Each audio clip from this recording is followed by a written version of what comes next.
This is Rev Michelle Hopkins. Oh my God. Oh my God. The whole house came apart. Pound for pound, tornadoes are the strongest weather force on Earth.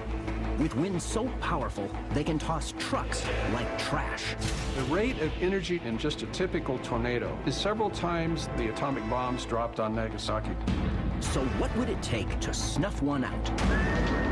Oh my God, I hope they're okay. You're looking at a tornado that's forming, strengthening, and then eventually dissipating. Cold air is the enemy to tornadoes. And we kill these tornadoes before they kill us. Oh my God.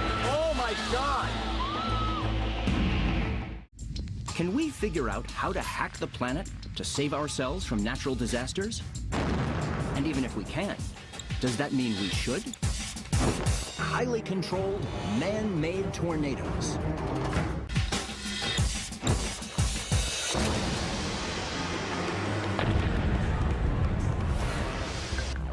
To demonstrate how microwaves could be used to create a tornado-generating updraft, which represents the upper atmosphere for a microwave-induced tornado on a larger scale, and dismantle the naturally occurring ones that routinely blaze a path of destruction across the United States. But the science behind some of these fledgling ideas seems solid, so it's not out of the question that tornadoes might be hacked.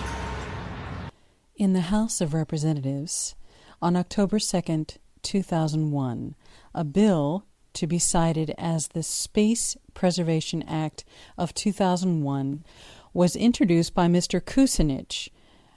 It was referred to the Committee on Science, and in addition to the Committees on the Armed Services and International Relations.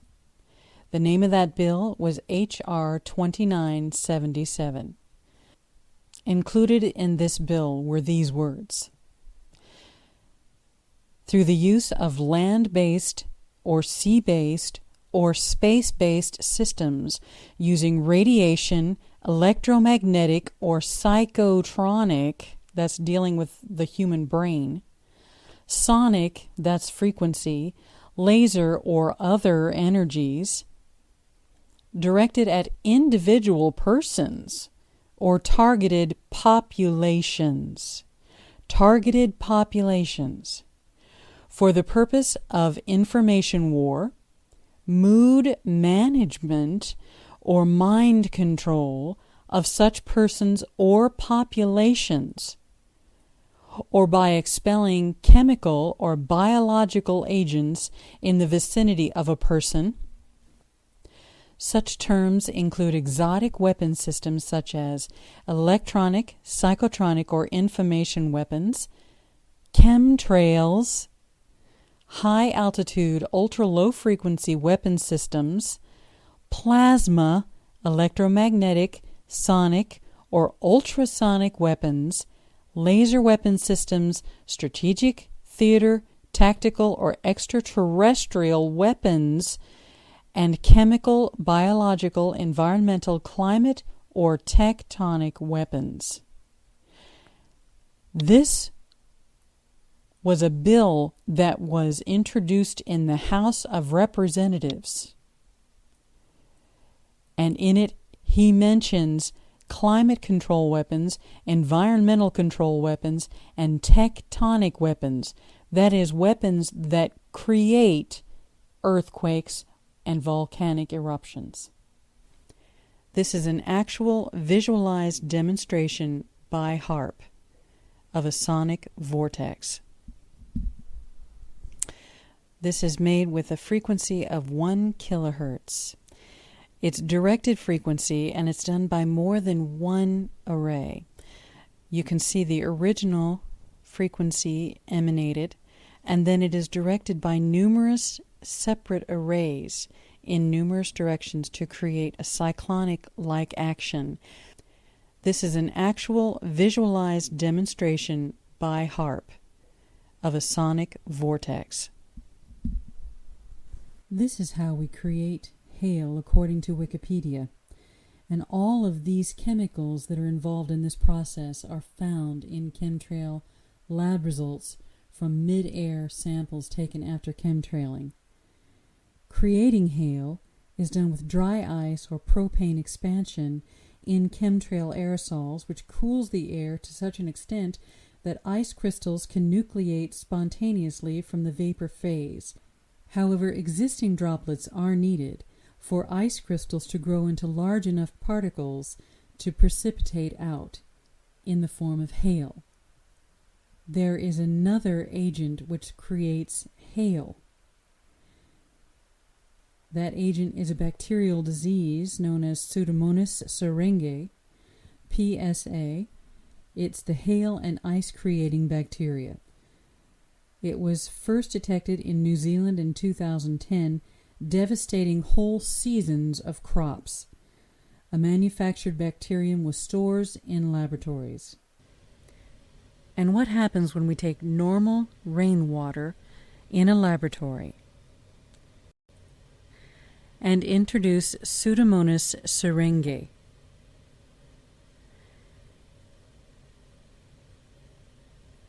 As we see here, instantaneous creation of ice. Suppressing hail, according to Wikipedia, during cloud seeding, a form of intentional weather modification, is the attempt to change the amount or type of precipitation that falls from clouds by dispersing substances into the air that serve as cloud condensation or ice nuclei, which alter the microphysical processes within the cloud.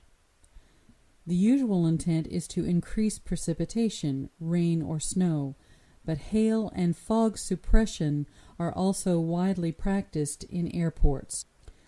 Dry ice and silver iodide agents are effective in changing the physical chemistry of supercooled clouds. This is useful in the augmentation of winter snowfall, or under certain conditions, lightning and hail suppression.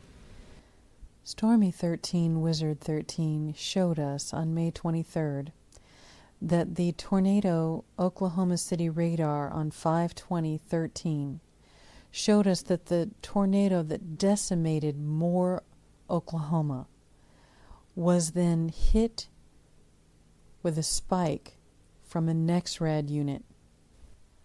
Weather 101 shows us where the tornado is. He was pointing out that this is an obvious NEXRAD, KTLX NEXRAD, as revealed by Weather War 101. He not only tells us that it's KTLX, he actually goes to the Google Earth. Brings us down at Google Earth and shows us the actual facility, KTLX. At that time, this tornado, which had decimated Moore, was completely dissipated in just a matter of seconds. The real question was, why was it decimated then and only then? And Stormy 13 Wizard 13 showed us that this spike was sent through that tornado for a very specific purpose. When you remove the storm, you realize Tinker Air Force Base was right under it. And you can see it was headed right for it. The storm was dissipated before it hit Tinker Air Force Base. Then Weather War 101 shows us that the NEXRAD hit with the sine wave was actually so obvious one could see it with the naked eye. The frequency begins to visibly break up the funnel cloud. Here it is actually breaking up now as we watch it. Just seconds after it's hit by a sine wave from that NEXRAD.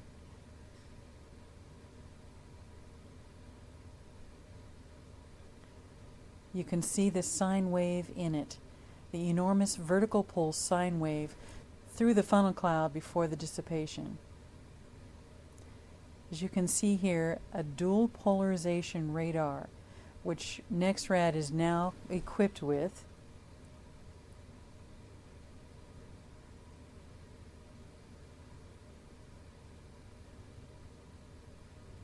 and it only takes seconds, mere seconds, to dissipate this storm that killed so many people, destroyed so many homes.